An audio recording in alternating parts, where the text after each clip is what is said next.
전능하신 아버지 하나님, 천지의 창조주를 믿습니다. 나는 그의 유일하신 아들 우리 주 예수 그리스도를 믿습니다.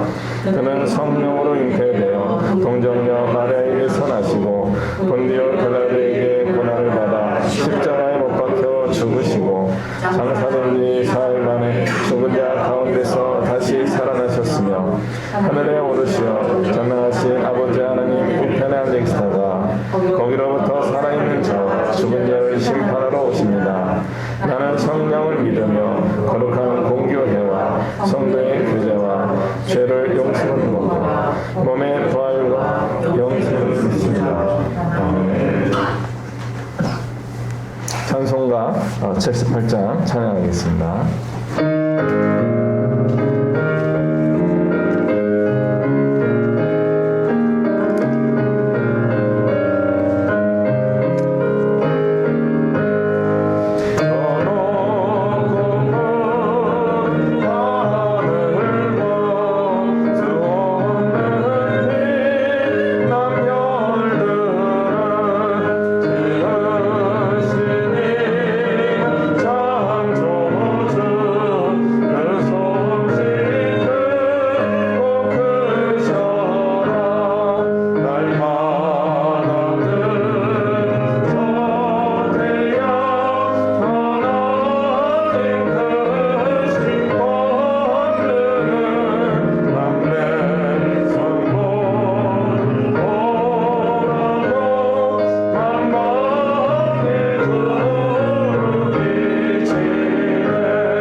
기도하시겠습니다. 아무것도 염려하지 말고 다만 모든 일에 기도와 간구로 너희 구할 것을 감사함으로 하나님께 아뢰라. 전능하시며 사랑이 많으신 하느님 아버지, 오늘도 저희들을 죄악된 세상에 버려두지 않으시고 주님의 전으로 인도하여 주시니 감사합니다. 세상에서 지치고 상한 심령이 주님 앞에 나왔습니다. 저희에게 하나님의 사랑과 인도하심을 늘 깨닫게 하셔서 오늘도 마땅히 영광 받으실 하나님께 예배를 통하여 감사와 찬양과 기도를 드리게 하옵소서. 거룩하신 하나님, 이 시간 회개를 하며 기도하오니 생활 속에서 하나님을 부정하고 기도 없이도 할 수 있으리라 생각하였던 모든 불신앙을 용서하여 주옵소서. 믿음 없는 것만 한탄하지 않게 하시고 하나님의 말씀을 부지런히 읽고 듣고 새겨서 믿음이 더하여지게 하여 주옵소서. 오직 여호와를 신뢰함으로 저희의 마음이 정결케 되기를 원하오며 저희의 마음이 깨끗게 되므로 하나님의 성호를 찬양하도록 하여 주옵소서. 긍휼을 베푸시는 사랑의 하나님, 우리에게 믿음의 눈을 뜨게 하사 우리의 삶을 돌아보게 하시고 헛되고 잘못된 것들을 진실하게 주님 앞에 고백하게 하여 주옵소서. 주님의 은혜로 우리가 하나님의 사랑을 늘 증거하게 하시고 우리의 믿음이 더욱 신실하게 하셔서 세상에서 빛과 소금의 역할을 감당하도록 축복하여 주옵소서. 우리의 연약함을 강하고 담대하게 하시고 우리의 자금을 주께서 크게 하사 주님의 거룩하심을 나타내는 주님의 자녀가 되도록 인도하여 주옵소서. 예배를 드리는 귀한 이 시간 성령으로 충만하게 하여 주옵소서. 주님의 새로운 은혜를 체험하는 귀한 시간이 되게 하여 주옵소서. 교회의 역할을 잘 감당할 수 있도록 복 주시고 주님의 은혜로 날마다 세상에 주님의 귀한 사명을 잘 감당하게 하옵소서. 저희의 발길이 전도하는 발길이 되게 하옵시고 저희의 손길이 봉사하는 손길이 되게 하여 주옵소서. 저희의 모든 것들이 주님의 도구로 쓰여지기를 원하오니 저희의 기도를 들어 응답해 주옵소서. 사랑의 주님, 우리가 모두 알지는 못하지만 고통과 어려움이 있는 가정이나 개인이 있사오니 이런 때일수록 고난도 유익이 된다는 성경 말씀을 굳게 의지하고 우리의 목자 되셔서 좋은 것을 주시길 원하는 주님만을 의지하게 하여 주옵소서. 주님만을 바라보는 삶을 살 수 있도록 함께하여 주옵소서. 오늘도 십자가의 복음을 설교하시는 목사님을 십자가의 능력으로 붙들어 주시고 영육간의 강건함을 채워주시길 간절히 바라옵니다. 또한 말씀을 듣는 저희 모두는 목사님의 설교를 통하여 저희의 삶을 붙들고 계시는 주님의 은혜를 깨닫게 하여 주옵소서. 이 시간 예배를 시작하는 시간이오니 마치는 시간까지 함께해 주실 것을 믿으며 이 모든 말씀 우리 주 예수 그리스도의 이름으로 간절히 기도합니다.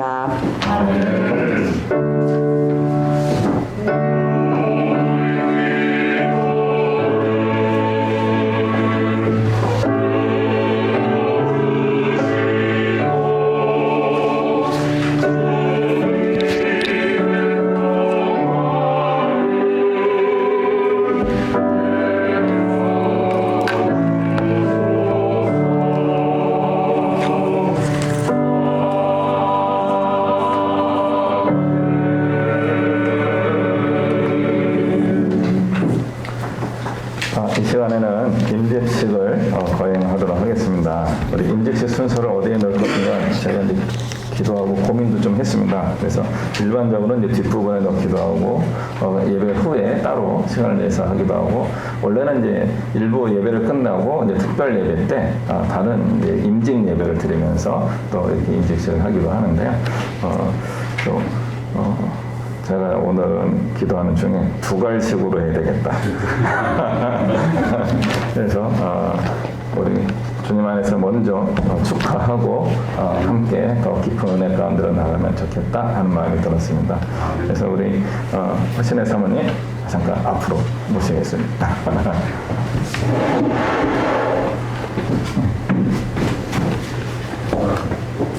네, 사진 한번 찍어주시고요. 이만큼 오시면 더 좋을 것 같아요. 공간 없어요. 반갑습니다. 패를 이렇게 예쁘게 해서 이제 되게 잘 보관하실 수 있도록 준비했습니다. 제가 한번 읽겠습니다. 명예권사패, 명예권사 허신애. 위 사람은 주님의 몸된 교회를 위해 헌신하며 성도들 앞에 믿음과 생활의 모범이 되시기에 명예권사로 추대하고 이를 축하하고 기념하여 이 패를 드립니다. 맡은 자들에게 구할 것은 충성이니라. 고린도전서 4장 2절 말씀입니다. 주후 2022년 4월 24일 이안교회 담임목사 김동성.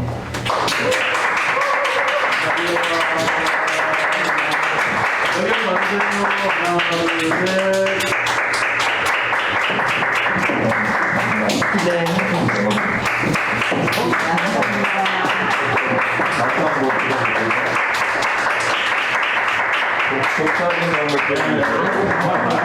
잠깐만요. 가운데로. 하나, 둘, 셋.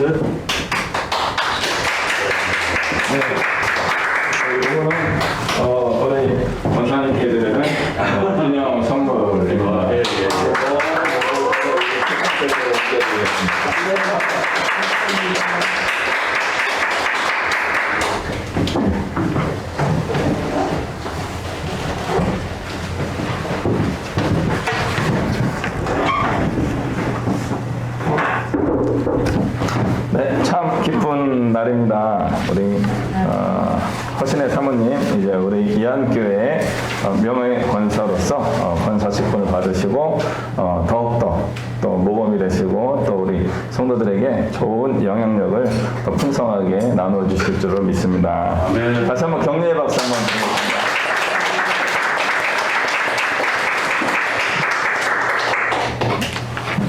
저도 막 마음이 따뜻해지는 뜨끈한 느낌이 듭니다. 그래서 정말 감사하고요. 또 주님 오시는 날까지 또 건강하게 또 이 땅에 지내시고 좋은 일들 많이 보시고 자자손손 정말 행복한 일들 많이 보시면서 함께 영광 돌리면서 생활할 수 있도록 우리가 축복하고요. 또 우리 성도 간의 풍성한 사랑과 나눔의 교제가 더욱더 많아졌으면 좋겠습니다. 네, 감사합니다. 우리 함께 말씀을 보겠습니다. 아모스서 9장 말씀입니다.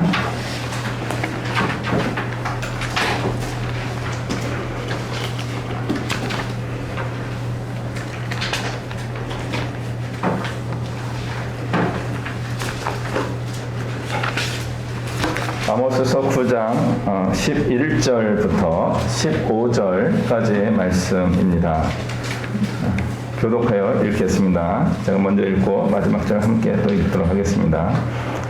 그날에 내가 다윗의 무너진 장막을 일으키고 그것들의 틈을 막으며 그 허물어진 것을 일으켜서 옛적과 같이 세우고 그들의 남은 자와 내 이름으로 일컫는 나무를 기업으로 얻게 하리라. 이 일을 하시는 여호와의 말씀이니라. 여호와의 말씀이니라. 보라, 날이 이를지라. 그때 파종하는 자가 곡식 추수하는 자의 뒤를 이으며 포도를 밟는 자가 씨 뿌리는 자의 뒤를 이으며 산들은 단 포도주를 흘리며 작은 산들은 녹으리라.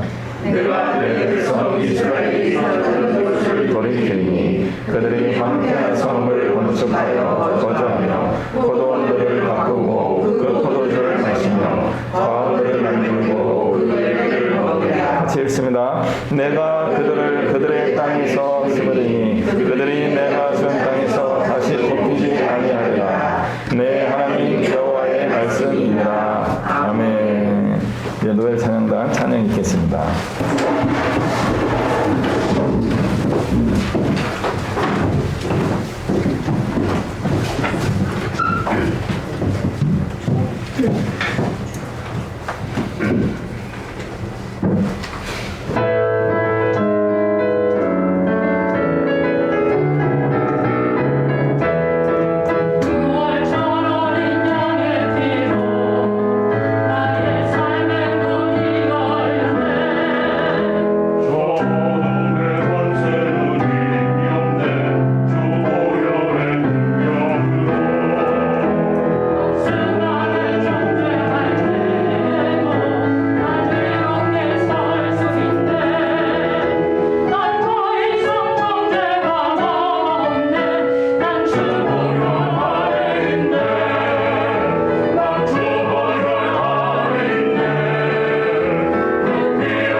할렐루야. 우리 힘 있는 찬양을 해주신 우리 노엘 찬양님께 또 한번 경례 박수 한번 또 드리겠습니다.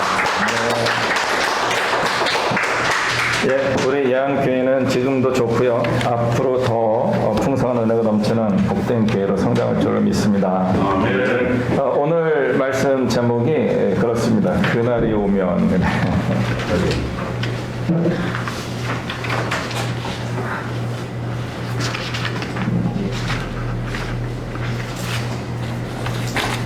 그날이 오면이라는 제목으로 오늘 말씀을 나누겠는데요. 아모스 선지자를 한번 기억해 보면 좋겠습니다. 아모스라고 하는 분은 유다 왕 히스기야 시대에 활동했던 이사야와 같은 시대의 선지자이십니다.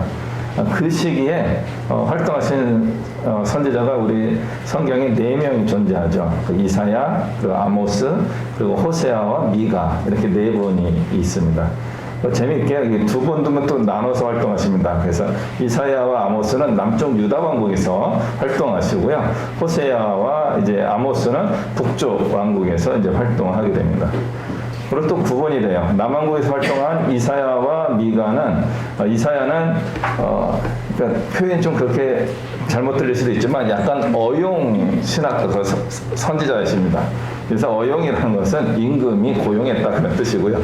임금 측근에서 활동하는 그런 선지자입니다. 이렇게 임금 측근에서 활동했던 선지자가 이제 다윗 시대의 나단 선지자 같은 분들이 왕의 옆에서 머물면서 하나님의 지혜를 나누어줘서 왕이 통치를 잘할 수 있도록 돕는 선지자입니다. 그래서 이사야는 히스기야라고 하는 왕을 잘 도와주었습니다. 아모스는 이제 좀 다릅니다. 아모스가 아니고 미가는 좀 다릅니다. 미가는 이제 농촌 출신의 선지자이셔가지고요. 도시 중심에 그 당시 도시는 몇 개 없잖아요. 여리고라든가 이제 예루살렘이라든가 그런 이제 대형 도시가 몇 개 이스라엘에 있었는데 도시 중심의 사람들이 농촌에 사는 사람들을 조금 잘못 대하는 것. 이런 것들을 지적하면서 남쪽 왕국 유다의 회개를 선포하신 분입니다. 그래서 도시 중심의 문화가 바뀌어야 된다. 그리고 농촌에서 수감에 쓰는 사람들을 억압하거나 착취하지 않아야 됩니다. 이런 메시지를 전하신 분이 미가라고 할 수 있습니다. 이제 아모스하고 호세아가 이제 또 등장하는데 이분은 북쪽 왕국 이스라엘에서 예언하고 선포하신 분입니다. 그러니까 우리나라는 분위기가 비슷해요. 남쪽이 좀 더 좋잖아요. 남한이 좋고요. 북쪽이 조금 우리가 덜 좋잖아요. 그 북한이라든가 그 북왕국 이스라엘. 그래서 좀 북쪽이 좀 안 좋은 느낌이 좀 있습니다. 그런데 아모스 선지자는 남왕국 출신으로서 북왕국에 가서 예언하신 분입니다. 제가 이제 자주 사용하는 표현이 김동석이 월북해가지고 김정은에게 예수 믿으시오라고 선포하는 거랑 비슷한 겁니다. 목숨을 걸어야 되는 거죠. 그러니까 아모스는 그렇게 가신 거고요. 호세아라고 선지자는 북왕국 이스라엘 출신 이제 선지자입니다. 그래서 이 4명의 선지자가 동시에 활동했기 때문에 그 시기는 어떤 의미에서는 굉장히 주목할 만한 그런 때였습니다. 남왕국에서는 아까 말씀드린 히스기야가 대표적으로 통치했던 시기고요. 북왕국은 여로보암 2세라고 하는 왕이 다스리던 때였습니다. 여로보암 2세가 다스리던 북왕국 이스라엘은요, 이스라엘 역사 중에서 가장 풍요로운 때였어요. 그런 풍요로운 시대에 호세아가 그 왕들과 제사장들과 귀족들을 향하여 선포한 겁니다. 너희들은 마치 나의 아내가 나를 버리고 어떤 남자를 찾으러 갔던 것처럼 부정한 일을 한 것과 같다. 회개하라 하는 선포를 호세아가 하게 됩니다. 그 유명한 이제 고멜이라는 여성 이야기 기억하시는 거죠. 그래서 호세아가 이 고멜을 찾아오기 위하여 엄청난 지참금을 제공하고 자기 부인을 찾아오는 이야기가 전반부에 있고요. 후반부는 이제 이스라엘을 향한 예언의 이야기로 이제 되어 있습니다. 이때 등장한 이 아모스입니다. 아모스는 왜 북왕국 이스라엘에 가서 예언을 하게 되었을까? 자기 동네에서 해도 되는데 미가는 이사야와 약간 다른 관점에서 예언을 선포하는 그런 일을 남왕국 출신으로서 했는데 굳이 아모스는 남원국에서 활동하지 않고 북쪽 이스라엘 왕국으로 왜 올라갔을까? 이유는 한 가지입니다. 하나님이 불렀기 때문에, 하나님이 보내셨기 때문에. 선지자들의 삶은요, 자기가 주도권을 갖고 살아가는 삶이 아니었습니다. 부르신 분의 뜻에 맞게 살아가는 분이 선지자이고 그 사명을 잘 감당하는 것입니다. 그렇게 살지 않았던 분 또 기억나는 분이 있죠. 요나죠, 요나. 요나가 니네웨로 가라 하는데 아닌데 하고 이제 도망가다가 이제 여러 가지 우여곡절을 겪고 나중에 니네웨까지 가서도 사흘 길인데 하루만 달랑 하고 망해라 이렇게 이런 마음으로 하는 그 선지자였습니다. 그런데 불구하고 하나님은 요나가 선포했기 때문에, 그리고 선포한 그 말씀을 듣고 니네웨 사람들이 회개했기 때문에 니네웨를 벌하지 않으시고 지켜주시는 그런 내용이 요나서 내용입니다. 그래서 선지자들의 삶은 바로 이것입니다. 부르심이 있고요, 보내심이 있는 겁니다. 아모스가 그런 보내심을 받고서 이제 북왕국 이스라엘로 가게 됩니다. 그 가기 전에 아모스가 생업은 어떤 생업을 하며 살았을까요? 할 때 7장에 그 이야기가 나옵니다. 7장 한번 볼까요?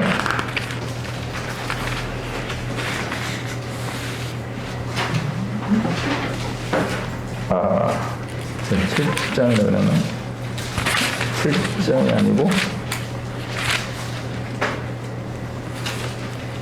7장이 맞습니다. 7장 10절에 보면은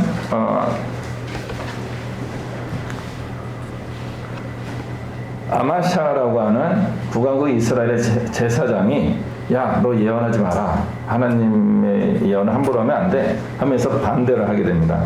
그러자 아모스가 이렇게 대답합니다. 14절 말씀입니다.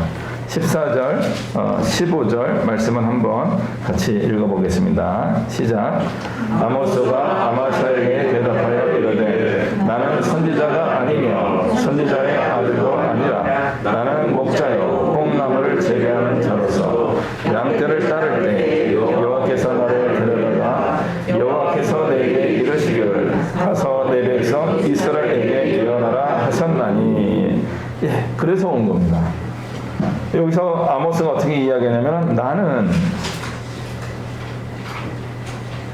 양치는 목자였고 뽕나무를 재배하던 사람입니다. 이렇게 이야기합니다.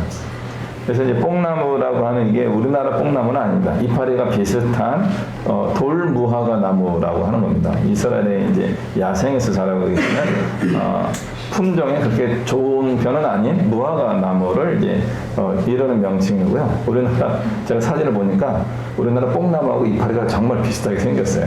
그래서 우리가 번역을 할 때 뽕나무로 번역한 것도 그럴 만도 합니다.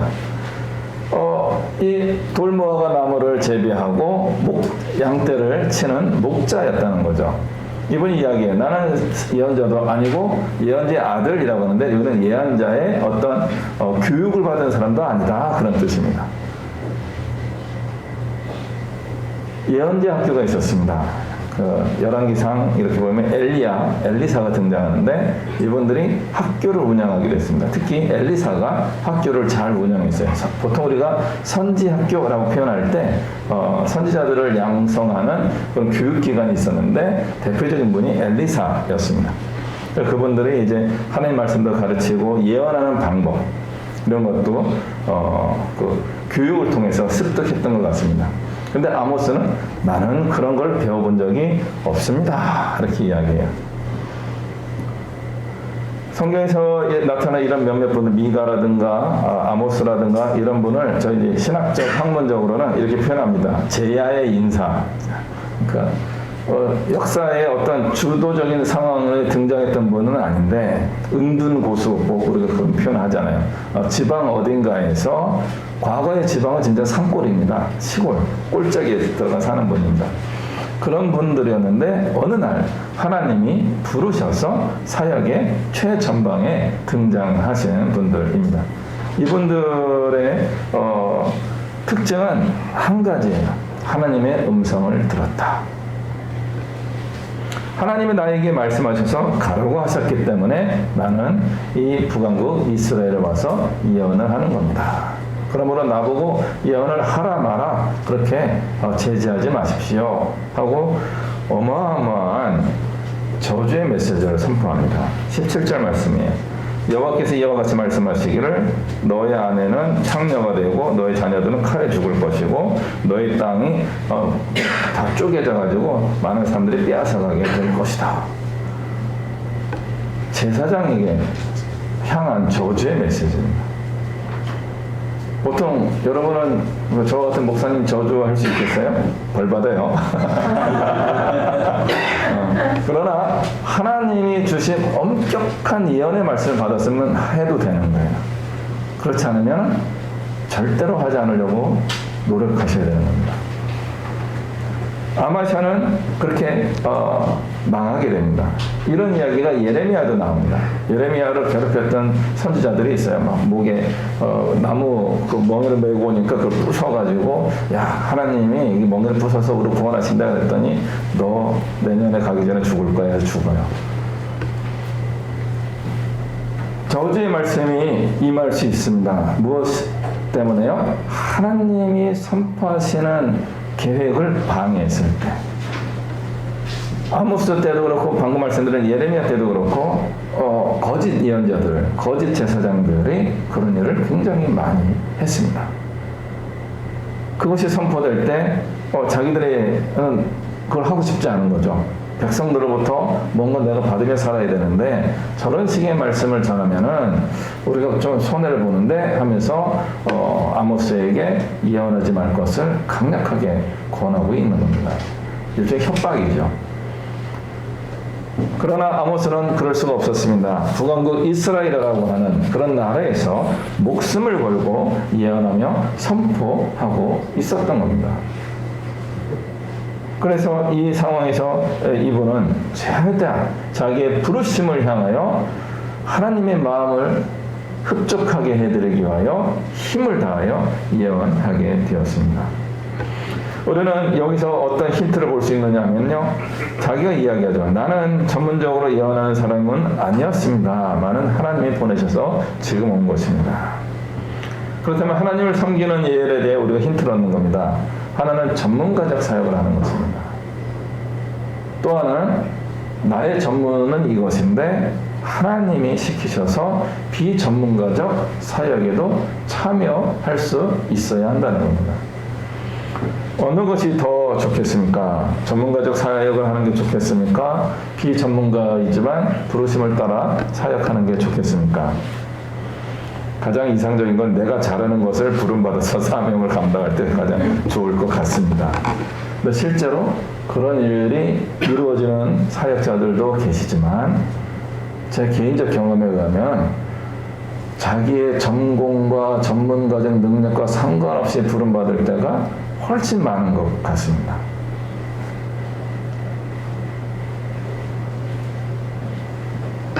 그럼에도 불구하고 우리는 이렇게 고민해봐야 되는 겁니다.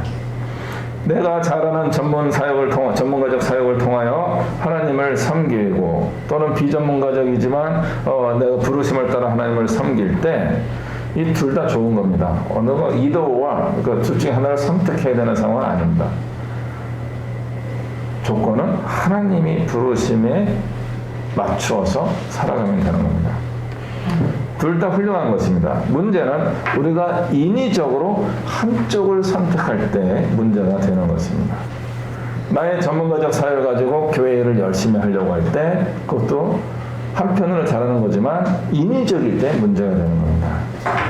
부르심이 있어서 내 비전문가적인 자세에서도 사명을 감당해야 되는데 그 비전문가적인 상황에서 그럼에도 불구하고 우리는 훈련이라는 과정이 계속 있어야 됩니다. 전문가들도 훈련을 안 하면요, 약간씩 퇴보하고 정체되거나 그런 일이 발생하는 거예요. 매일 연습하고 훈련하고 자기를 개발할 때 자기 실력을 계속 유지할 수 있게 되는 겁니다. 그렇다면 비전문가적 사역자는요, 더 열심히 해야 되는 거죠. 전문가만큼 따라가려면 그만큼 노력해야 되는 겁니다. 그런 노력이 없이 나는 부르심이니까 하나님이 해주시겠다. 고치겠지? 이렇게 일하는 분들이 종종 있어요. 그런 분들이 일하면 어떤 문제가 발생하느냐면요. 뭔가 불편해요. 뭔가 거슬려요. 뭔가 열정을 가지고 하고 있음에도 불구하고 그 열정이 방해가 됩니다. 훈련으로 되는 것만은 아니지만 훈련하고 익숙해지는 것도 필요합니다. 그리고 또 전문가적 사역하는 분들은 나의 익숙하고 탁월한 그것들을 내려놓고 다른 사람들에게 기회를 양보하는 것도 굉장히 필요합니다. 한편으로는 세대교체라는 것도 일어나게 되는 거고요. 아니면 또 과거에 역전의 노장들이라고 하는 분들이 다시 현장에 들어와서 모범을 보이고 귀감이 되시는 것도 또 필요한 겁니다. 그 모든 것들을 우리가 어떻게 인위적으로 정하고 진행할 수 있겠습니까? 하나님의 부르심이 있어야 됩니다. 한국교회가 한때는 하나님의 부르심으로 많이 채워졌고 지금도 성장하고 부흥하는 교회는 하나님의 부르심에 민감하게 반응하고 순종하는 일들이 많이 있습니다. 그런데 어느 순간인가부터 한국교회의 전문가적 사역자들로 자리가 채워지면서 이 하나님의 음성을 듣는데 어려움을 겪는 일이 생기고 있습니다. 우리 예언교회도 이런 부분을 한번 깊이 생각해 보면 좋겠습니다. 하나님을 섬기는 가장 좋은 곳은 따로 없습니다. 다 나름대로 부르심의 모양대로 섬기면 가장 좋습니다. 그런데 굳이 하나를 고르라고 한다면 저는 하나님의 말씀을 누군가에게 전하는 것을 골라서 말씀드리고 싶습니다. 저는 이것이 우리 기독교의 가장 기본적이고 중요한 것이다 라고 생각합니다. 다른 많은 우리 신앙의 요소들이 있지만 그 중에 가장 중요한 것 한 가지를 꼽아야 된다라고 한다면 말씀을 가르치고 전하는 복음을 전도하는 것이다 라고 강하게, 말은 부드럽게 하지만 강하게 선포합니다. 이게 우리 100년을 넘어간 우리 한국교회가 다음 단계 성장과 성숙으로 나아가야 하는 방향인 겁니다. 한국교회 복음은 그렇게 들어온 거예요. 선교 사람들이 정말 목숨을 걸고 최선을 다하며 한국교회를 이렇게 세워주신 거죠. 그 100년의 기간에 갑자기 한국교회는 거의 중세교회를 방불케 하는 어떤 외형적인 성장과 그런 모습의 어떤 상태로 왔다라고 보여집니다. 그럼 이제 어떻게 됩니까? 다시 한번 종교개혁과 같은 다시 한번 갱신이 일어나고 신앙의 열정을 회복하는 그런 시대로 우리가 나아가야 할 것입니다. 이 부흥의 그 주기를 우리가 따라가야 되는 거예요. 한국교회가 어떤 면에서는 이렇게 좀 내려가는 그 시기였다면 우리도 그 내려가는 흐름에 같이 휩쓸려 왔었다면 이제는 우리가 상승하는 하나님께 영광을 돌리고 그리스도의 복음을 널리 전파하는 올라가는 경험도 이제 해봐야 하는 때일 것입니다. 그 핵심은 바로 부르심입니다. 하나님의 말씀에 근거하여서 말하고 행동하고 또 무엇인가를 전파하며 살아가는 것입니다. 오늘 명예권사로 취임하신 우리 허신혜 권사님을 이제 진심으로 축하합니다. 정말 오늘 허 권사님하고 이제 이 상황을 이야기하면서 제가 조금은 불편한 이야기를 좀 드리고 싶은 생각입니다. 저는 한국교회에서 가장 이상한 직분에 대해서 늘 고민하고 있습니다. 사모라는 명칭입니다. 제 아내가 사모가 된 이후에 제 아내 때문에 고민을 되게 많이 했습니다. 사모가 이 정도밖에 안 되나? 죄송해요. 미리 상의 안 하고 목사의 나쁜 파워가 설교 때 자기 마음대로 혼자 얘기할 수 있다는 게 그건데 그겁니다. 그러니까 목사님이란 그 직분 목사로서 저도 이렇게 성장해가는 과정입니다. 마찬가지로 사모도 목사의 부인으로서 같이 성장하는 과정이 있어야 됩니다. 문제가 뭔지 아세요? 저는 목사가 되기 위하여 공부했습니다. 신학교를 다니고 대학원을 다니고 목회자 인턴도 하고 그걸 다 했어요. 제 아내는 사모가 되기 위하여 그런 과정을 하나도 안 하셨습니다. 그냥 저랑 결혼했기 때문에 사모가 된 거예요. 전도사 때부터 사모고 목사가 돼도 사모고 그런 겁니다.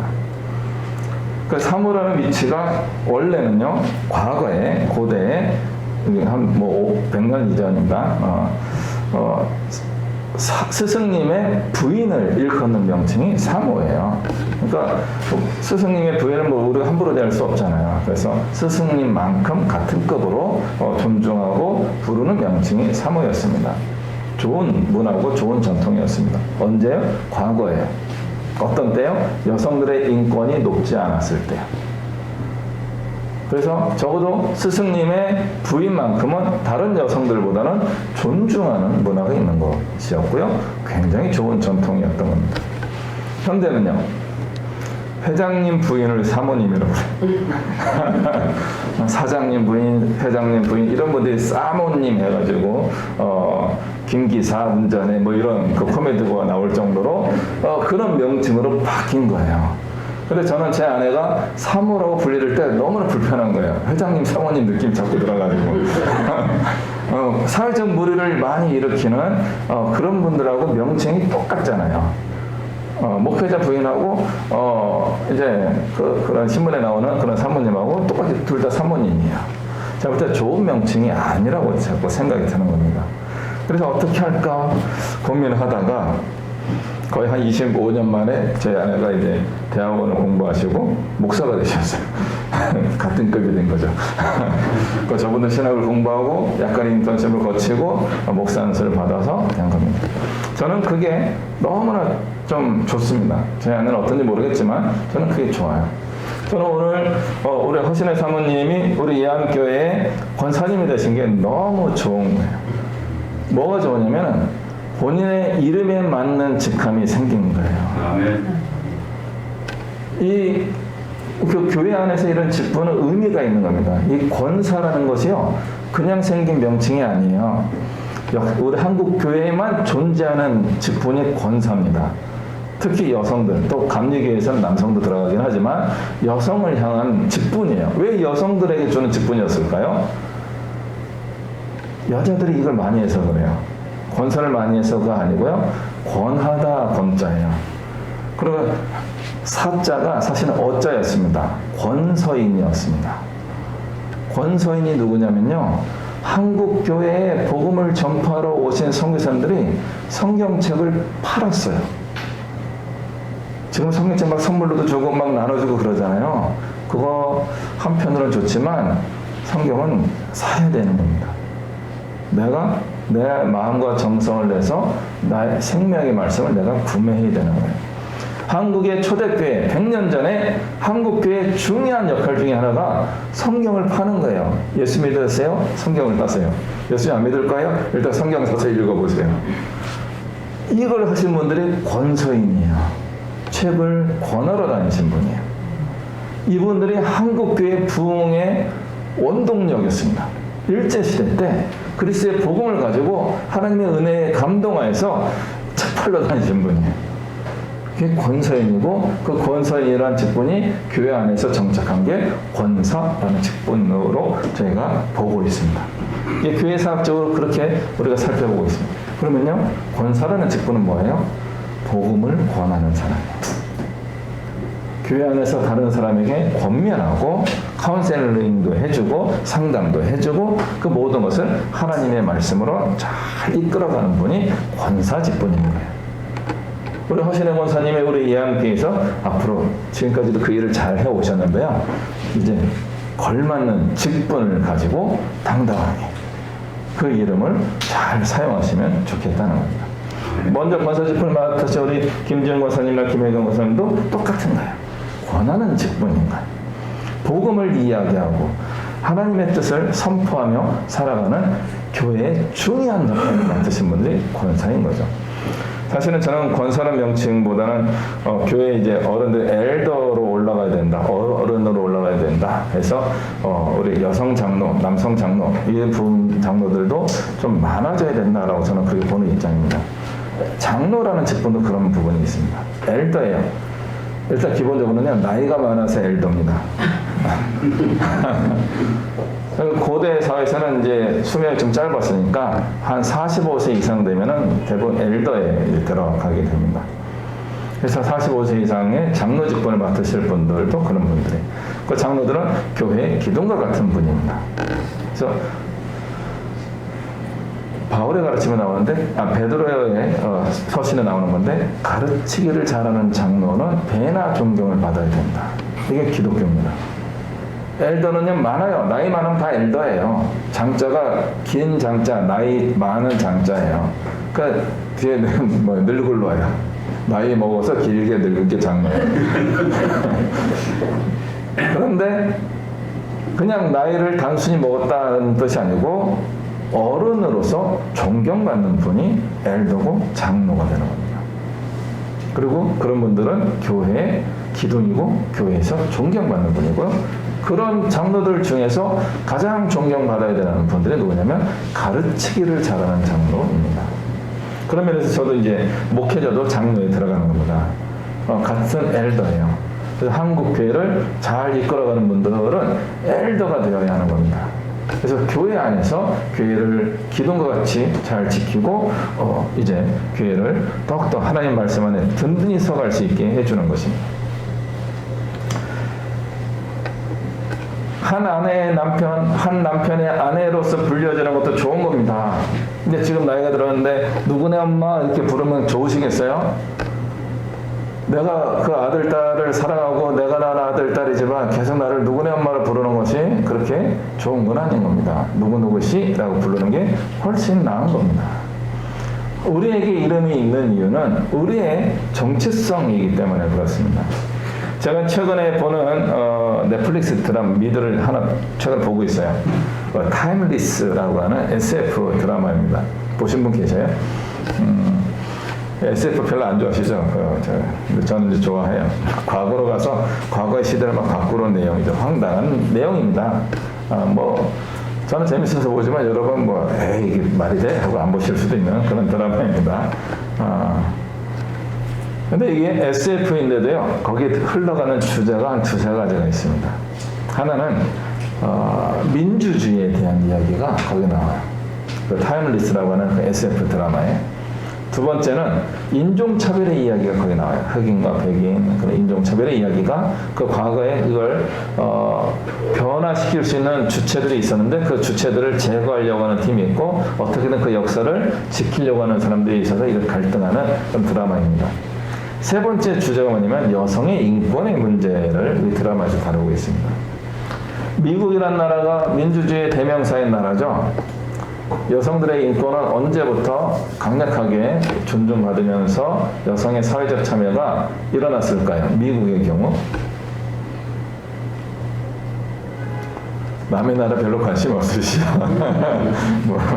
걔네들 알아서 살겠지. 그런데 그렇게 알아서 살고 싶어하는 그 미국에 여성들의 목소리를 낼 수 있었던 때가 1920년입니다.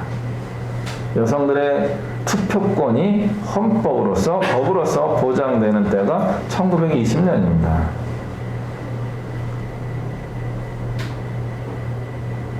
노예 해방은 언제 됐을까요? 아브라함 링컨 미국 대통령 이 법으로 선포한 겁니다. 그게 1863년이라고 합니다. 그러면요,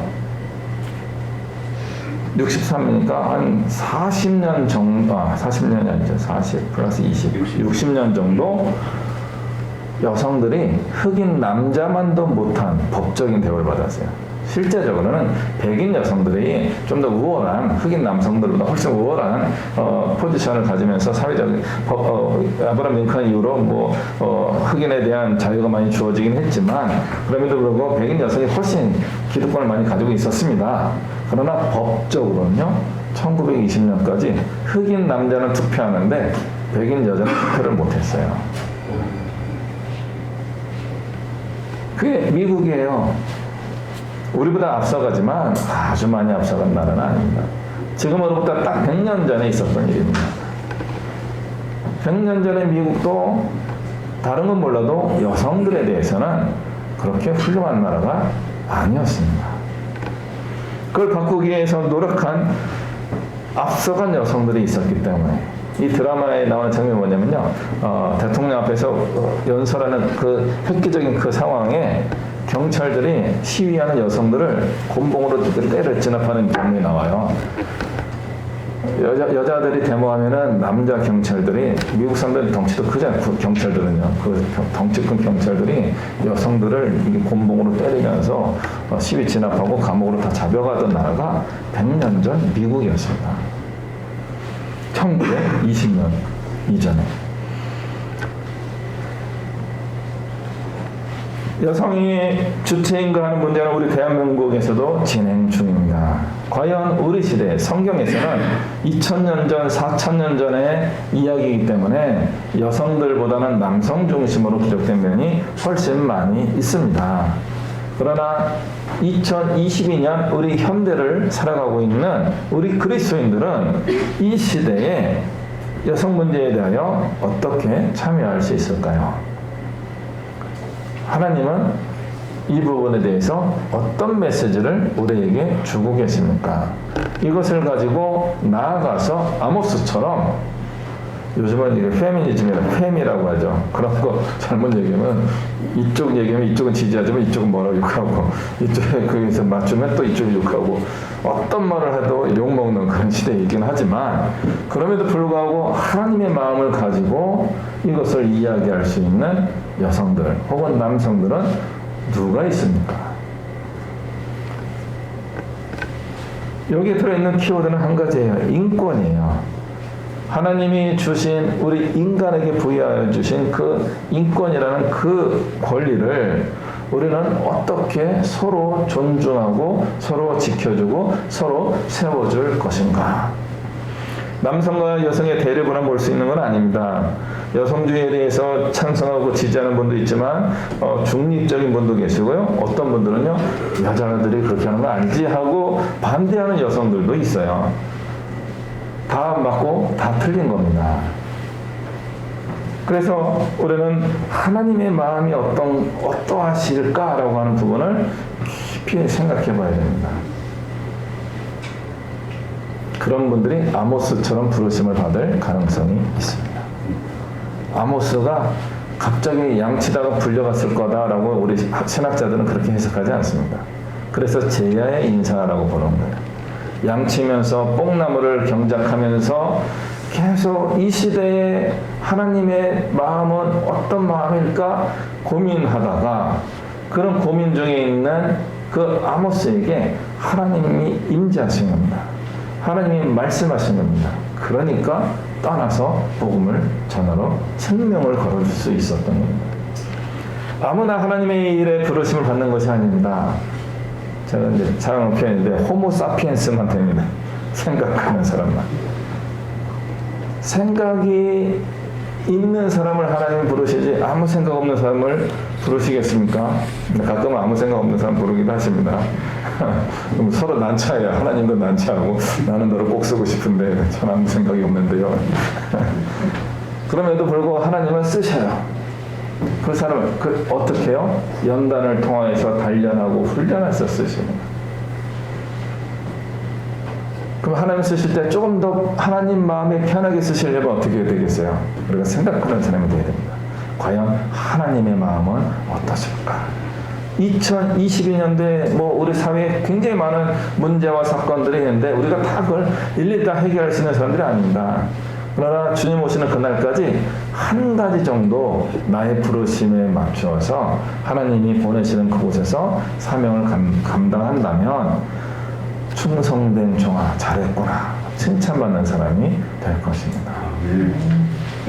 그날이 오면 이라고 하는 노래를 찾는 사람들 놓쳤어라고 하는 그런 노래가 있습니다. 그날이 오면, 그 노래가 좋아가지고 대학 다닐 때 우리 선배들 따라 많이 불렀습니다. 오늘 제목이 그날이 오면입니다. 이거는 아모스가 사용한 표현이죠. 그날이 오면.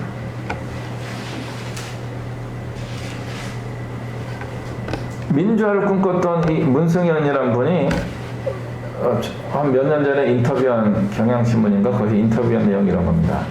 과거에는 순수악이라고 할 수 있는 이제 전두환 씨가 계셨기 때문에 독재 타도 악도 물러가라 이렇게 이야기하는 게 맞았다라고 생각하는 겁니다.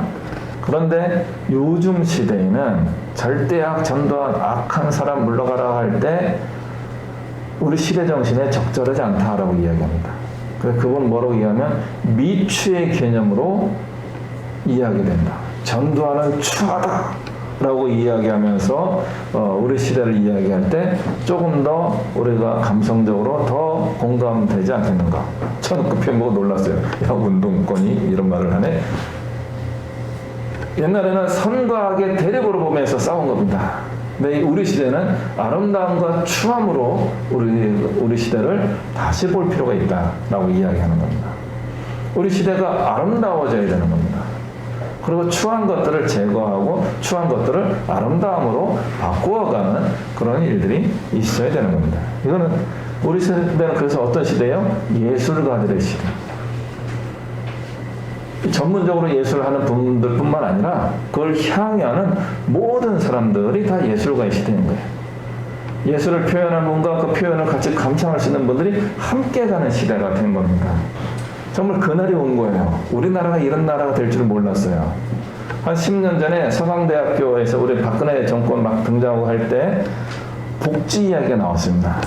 그때 서강대학교 제가 캠퍼스 사역하고 있었는데 사회복지 교수님하고 이런 이야기를 했어요. 저 연대 한 90년대 학번이니까 저보다 몇 년 후배인데 요즘 그 복지 얘기 나오는 거 어때요? 그랬더니 사회복지학 교수님에도 불구하고 우리나라에서 이런 복지 얘기가 담론으로 다뤄질 줄 몰랐어요.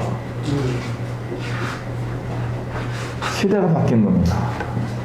우리 사회가 복지 사회로 가야 된다를 강의실에서 가르쳤던 교수조차도 우리 시대 사회가 복지를 이야기할 줄 몰랐다는 거예요.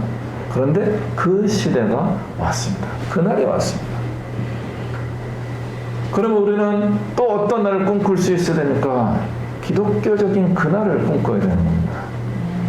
그날이 옵니다. 그날이 왔을 때 과거의 기준으로 아까 얘기한 문승현 씨 표현처럼 악과 선의 구조로서 사회를 보는 것이 아니라 미와 추의 관점으로 사회를 보는 것이라면 우리는요 어떤 관점으로 볼 수 있을까요? 하나님의 사랑과 하나님의 안타까움으로 세상을 볼 수 있어야 됩니다. 하나님의 마음은 풍요를 주고 싶어 하시는 것이 하나님의 마음입니다. 그런데 왜 우리는 이렇게 좀 힘들까요? 왜 우리는 어려울까요? 오늘 9장 말씀을 한번 읽어보겠습니다. 9장 다 읽지 않겠고요. 아까 13절 말씀을 한번 읽어보겠습니다. 저는 이 말씀 몇 번 볼 때마다 와 놀랍다 하는 말씀이에요. 아모스 9장 13절 말씀입니다. 같이 읽어요. 시작. 여호와의 말씀이니라. 보라 날이 이를지라. 그때 파종하는 자가 옥시 추상한 자의 뒤를 이으며 포도를 깎는 자가 씨 뿌리는 자의 뒤를 이으며 산들은 단 포도주를 흘리며 작은 산들은 녹으리라. 이게 무슨 말씀이에요? 앞에서는 추수했는데 바로 파종을 한다는 거예요. 씨를 뿌리는데 바로 그 뒤에서 포도를 또 열매를 추수하고 심고 거두고가 끝나지 않는다는 거예요. 물리고 하면서 축복으로 이어지고 있는 그런 시대를 이야기하고 있는 겁니다. 그런 일이 물리적으로 가능한가요? 가능하지 않습니다. 이건 예언의 말씀입니다. 그러나 이것은 축복의 시대를 이야기하는 아모스의 축복의 메시지인 거예요. 저는 이런 복을 정말 받아보고 싶습니다. 아직까지는 이 정도는 받아본 적 없습니다. 가끔 이 덩어리가 왔다 간 적은 있는데 이 계속 이 꼬리에 꼬리를 무는 이런 축복의 연쇄 반응이라고 할까요? 이런 것을 한번 정말 꿈꿔봅니다. 아모스의 예언은 너무 놀랍지 않습니까? 하나님이 이 말씀을 아모스에게 넣어주신 거예요. 아마 이 말씀 처음 보신 분도 있을 거예요. 아모스를 10번, 100번 읽으셨더라도 이 말씀이 이렇게 다가오는 것이 오늘 처음일 수도 있습니다.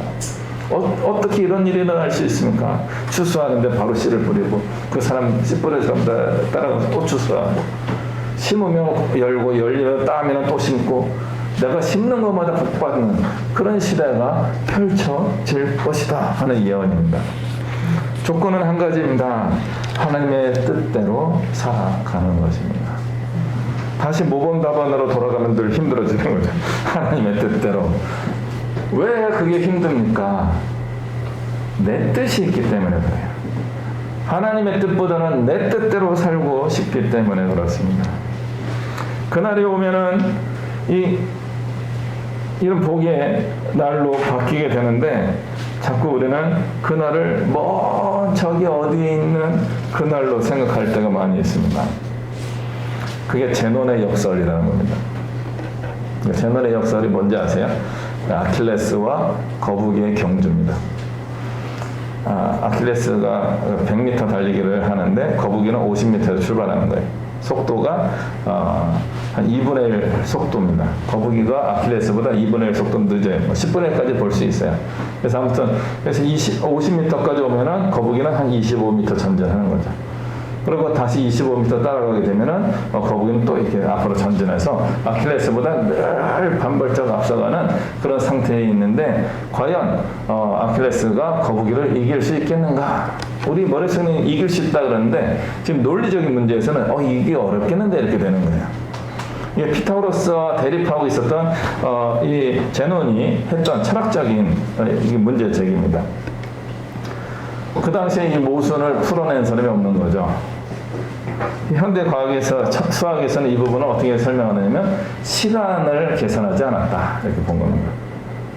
그리고 저의 이제 개인적인 해석은 보폭을 계산하지 않았다. 아킬레스의 보폭과 이 부분 언젠가 이게 수학을 얘기해서 죄송합니다. 한때 제가 수학을 좋아했었습니다. 이게 0으로 수렴하게 됩니다. 그래서 어느 순간인가 아킬레스와 거북이가 만나는 점으로 이 수렴하게 되어 있습니다. 그 다음에는요, 아킬레스가 거북이를 딱 뛰어넘는 초월의 단계가 생기는 겁니다. 그건 당연한 거예요. 그런데 철학자들 머릿속으로만 이루어지는 그런 공상의 세계에서 제논은 그게 불가능하지 않냐라고 하는 철학적 이론을 제시했지만 실제 생활도 그렇고 우리의 삶에서는 그걸 넘어서는 때가 훨씬 많은 거죠. 그런데 우리가 다른 데서는 다 그렇게 초월하고 넘어가고 성공하고 성취하는 삶을 살면서 어디서는 이 제논의 함정에 자꾸 빠져요? 신앙에서는. 하나님의 뜻대로라고 하는 부분에서 우리는 다시 거북이를 이기지 못하는, 죄를 이기지 못하는, 인간의 한계를 넘어서지 못하는 아킬레스로 변신하는 경우가 많이 있습니다. 우리는 넘어갈 수 있습니다. 우리 앞에 가고 있는 그 놈을 넘어갈 수 있습니다. 그 순간이 깨지는 순간이 분명히 있지요. 이게 도약의 단계고요. 역전의 시간입니다. 우리 예암교회가 가야 할 방향을 찾아야 됩니다. 그래 이거예요. 눈을 들어 바라보라. 좀 멀리 보면 좋겠습니다. 그리고 우리가 함께 하나님의 부르심을 따라 어디로 가야 되는지, 어떻게 가야 되는지 우리가 그런 기도와 꿈을 풍성하게 해야 될 겁니다. 그러나 그 길로 가게 되면요, 오늘 9장 13절에 나오는 그 축복이 분명히 이루어질 겁니다. 우리가 심으면 바로 열리고 열리는 걸 먹으면서 또 심고 계속 우리의 축복이 꼬리에 꼬리를 물고 이어지는 그런 축복의 시대가 우리에게 펼쳐지게 될 것입니다. 오지의 마법사 알죠? 거기 겁쟁이 사자가 있어요. 사자인데 겁쟁이가 되는 순간 얘는 사자의 삶을 살지 못하는 거죠.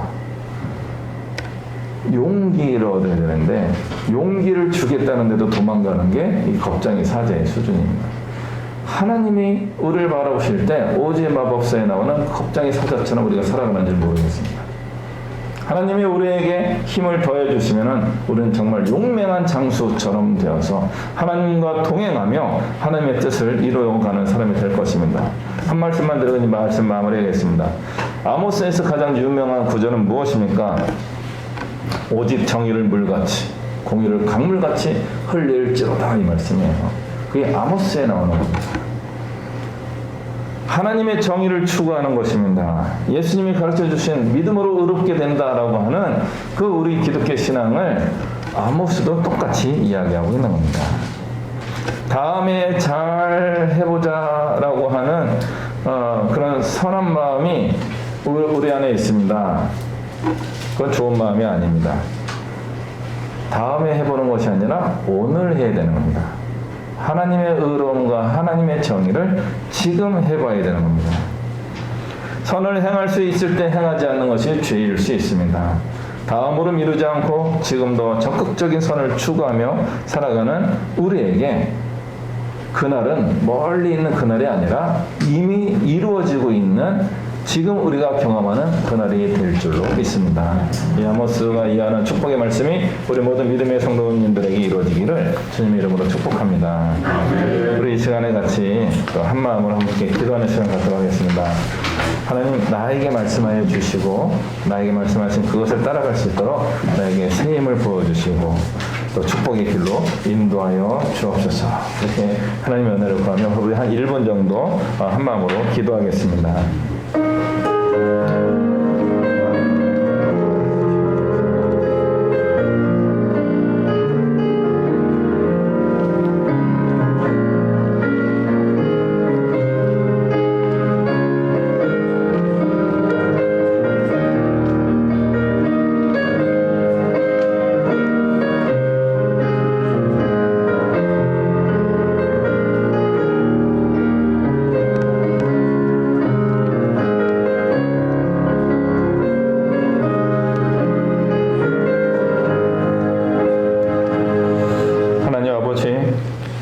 주님께서 약속하신 그날이 오늘인 줄로 믿습니다. 오늘 우리가 주의 말씀을 따라 정의롭게 공의롭게 용기 있게 믿음을 다하여 살아가는 우리의 삶이 되게 해 주시고 그런 우리의 삶에 넉넉한 은혜와 복으로 더하여 주시옵소서. 우리 예안교회가 이런 복된 교회로 더욱더 우뚝 서고 성장할 수 있도록 역사해 주시고 축복하여 주옵소서. 특별히 오늘 명예건설을 취임하신 또 우리 허 권사님께 영육간의 강건함을 더해 주시고 주님 오시는 날까지 교회를 잘 섬기며 하나님께 영광 돌리며 많은 사람들을 이끌어가는 권세의 직분을 잘 감당할 수 있도록 역사하여 주옵소서. 감사드리며 예수 그리스도의 이름으로 기도하옵나이다. 아멘. 이제 봉헌 찬양하며 우리 하나님께 예물을 올려드리겠습니다.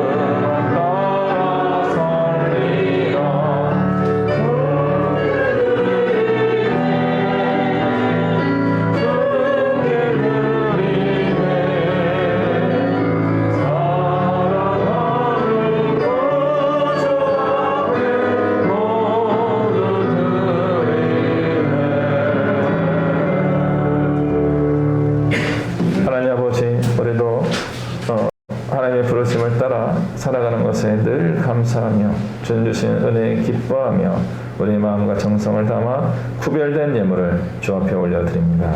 주님 기쁘게 받아주시고 바치는 손길 위에 30배, 60배, 100배의 복으로 주님 갚아 주시옵소서. 우리가 드린 이 예물이 주의 나라와 몸된 교회를 위하여 생명을 살리기 위하여 바르고 의롭게 선하게 잘 쓰일 수 있게 하여 주옵소서. 감사드리며 예수 그리스도 이름으로 기도하옵나이다. 아멘.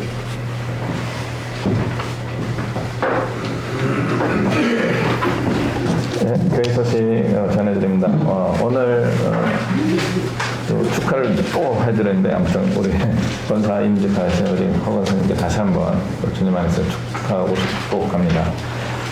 우리 예배 마치고 우리 당회로 이렇게 모이도록 하겠습니다. 우리 장로들과 함께 이제 5월 사역을 같이 이야기하고 또 우리 중반기 하반기 또 우리 예안교회가 나아갈 방향들을 좀 나누고자 합니다. 저희 당회를 위하여 기도해 주시기를 이를 또 부탁드립니다. 우리 예안교회가 이제 또 한 단계 또 성장하고 또 성숙해지는 그런 시기가 올 줄을 믿습니다. 기도하는 마음으로 우리가 이런 풍성한 하나님 인도하시는 가운데 나도 복받고 함께 복받고 이 복이 흘러넘치는 그런 은혜가 있기를 또 기대하며 나갔으면 좋겠습니다. 찬송가 323장 찬양하겠습니다.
이 시간 오늘 우리와 함께 하시는 우리 주 예수 그리스도의 은혜와 살아계신 하나님 아버지의 크고 영원하신 사랑과 성령 하나님의 교통하시는 은혜와 역사하시니 주님께서 나를 부르셨음을 알고 그 부르심을 향하여 늘 기쁨으로 순종하며 나아갈 때 하나님께서 나를 통하여 이 땅을 회복하시고 우리의 가정을 회복하시고 우리의 교회를 회복하시며 놀라운 축복의 시대로 이끌어 가실 것을 확신하며 주님의 부르심에 늘 순종하며 나아가기로 다짐하는 이곳의 머리 숙인 주님의 백성들 머리 위에와 주의 부르심을 따라 땅 끝까지 이르러 복음을 전하기 위하여 수고하며 애쓰시는 선교사님들과 그 가정과 그 모든 사역 위에 이 나라와 이 민족 위에 열방 위에 이제부터 영원토록 함께 하시기를 간절히 축원하옵나이다. 아멘.